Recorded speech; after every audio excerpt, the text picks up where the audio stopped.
week, we have been reading Powernomics by Dr. Claude Anderson.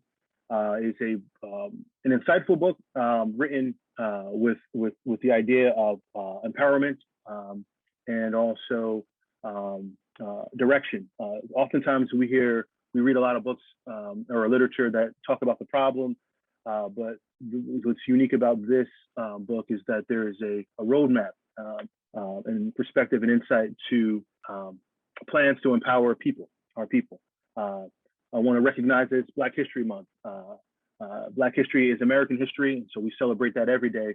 But it's important that we also acknowledge the work that has been done by our ancestors to get us to this point. Shout out to and respect to the legacy of Dr. Carter G. Woodson, whose ideas from the earliest inception of Black History Month, celebrating Negro Week, has brought us to this place where Black history is recognized in the month of February, but let alone we recognize it every day, each and every day. We carry the torch of our ancestors into the new day. And so we celebrate the achievements, we celebrate the plight, we celebrate the courage of our ancestors as well as our modern day leaders, and you all. We all carry a legacy that has been passed down to us to move our people and move our culture forward. Now, with that said, before we get into the book, I want to recognize new people who are here. So if you are new, this is your first time here, please put a 1 in the chat so that we can recognize you and honor you.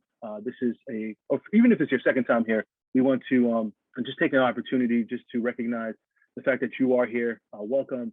Book club is unique, and it brings about a lot of good conversation, a lot of support, a lot of ideas. Just some cultural norms about book club. We respect everyone's opinion. You have your title to your opinion.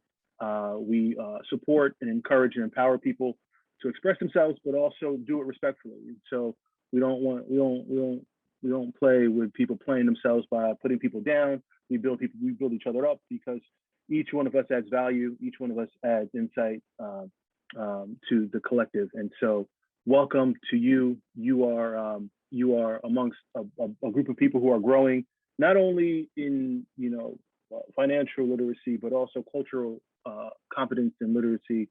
Believe it or not, when you enter spaces, you carry our culture into uncommon areas at times. And so being the bearers of that responsibility does call for us to have a much more comprehensive, broader understanding of what we're doing and why we're doing it, and also to carry forth like this movement of empowerment. So welcome to you. This is the week that we are journeying into Powernomics by Dr. Claude Anderson. Again, I am Greg, part of the UIL family. Shout out to some of the family who has been here with us, rocking again for another time. But I want us to open up with kind of sharing some perspective. I know that there was two listening parties. I want just some thoughts and some insights as to what you've heard, some things that might have stood out to you about Powernomics. This is my first time going through Powernomics. I have some opinions and thoughts, but I want to open it up to conversations. And if this is your first time too, you are more than welcome to please put your cameras on so that we may be somewhat face to face. I know that it takes some time to warm up, but this is family, and so family, we encourage you to turn off your cameras and to share and to be open. Vulnerability is a strength, and so we welcome and appreciate that. But to Powernomics, I want to open up the floor. What are some of your early impressions of Powernomics? I believe we got through chapters 1 and 2, and if you've gone further, as I have, then you know that there's some more in store as we get later in the book. So I'm going to invite you to share perspective, share something that stood out to you, share something that you might have not known, or something that you have known but wanted to talk about it. It could be related right to the first 2 chapters, or it could be just something that's been on your mind as we are in a country and in a time where the fight for freedom and independence, and also our own financial independence is right upon us. So please raise your hand. Yes. So is Sai? Is that you? Is that how you pronounce it? Yes, Saya? yeah, that's fine. There you Yes, go. hi. Oh, I like how Good you. Thank you. Thank you for clarifying that. Thank No you. problem. Welcome. Thank you. And good afternoon. And thank you so much for doing this. I'm really enjoying it.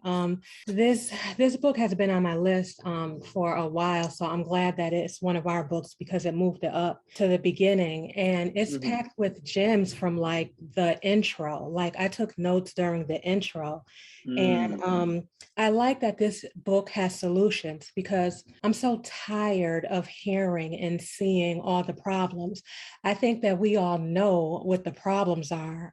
We need solutions. And so, one of the notes I took down in the intro is he says that this book has two premises. Mhm. The first is those who desire to create effective solutions to a problem must understand the nature and the history of the problem. Mm. And Yes, that's indeed. 100% facts because if you don't know your history, you're doomed to repeat it. And I have Mm. found that America has not deviated from their agenda or how they colonize or take over or run over people. They stick to the script. They keep doing the same things. They infiltrate, they crush, they kill. So if you don't know what the historical patterns are and how they do, you won't see it coming. And then Mm. second, he says that Black America needs a national plan with how-to strategies in order to move into political and economical competitiveness with America's mainstream society and its various ethnic subgroups. And I definitely agree with that.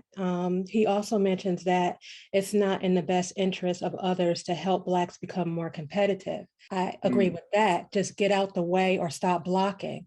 Like there's this picture where they show like a Black person and a white person like about to start a race, and the white person has a straight clear path, but the Black person has rocks and boulders and a hill and like all these other things, My and that's God. how it is. Just stop blocking. We don't need your help. We need the discrimination and the law of color and all of those things to get out the way. But we also know that peace is never given, it's taken. Go ahead. You were saying, Sister Saya, thank you so much. You were saying a lot. You were right on. Thank you also. Thank you for reading. You have enhanced this community by your contribution. So I want to give you your props. Please put some fires and some hand claps for our sister for reading and also just for setting us off in the right direction. I like to kind of I'll culminate what you said with, if you don't know the problem, right, the depths of the problem, how can you work towards a solution? And I share the same sentiment that you put out there, that many of the books we do read talk about the problem, but offer little to none pathways of the solution. Now, I don't subscribe to think that this is the only solution, but I do appreciate the fact that articulated in this book is our pathways to some of the groundwork for laying out the solution. Right. This is a fight that not only has been the plight of our people, but it will continue to be until we continue to grow and empower each other and build alternative forms of our own economy, as well as fight for the rights of the marginalized in our community, but also those who the oppressive society is infringing upon, which to some degree is all of us, right? We could all feel the pain and the hurt that comes from the society we live in. So thank you for opening up and kind of putting us in that direction.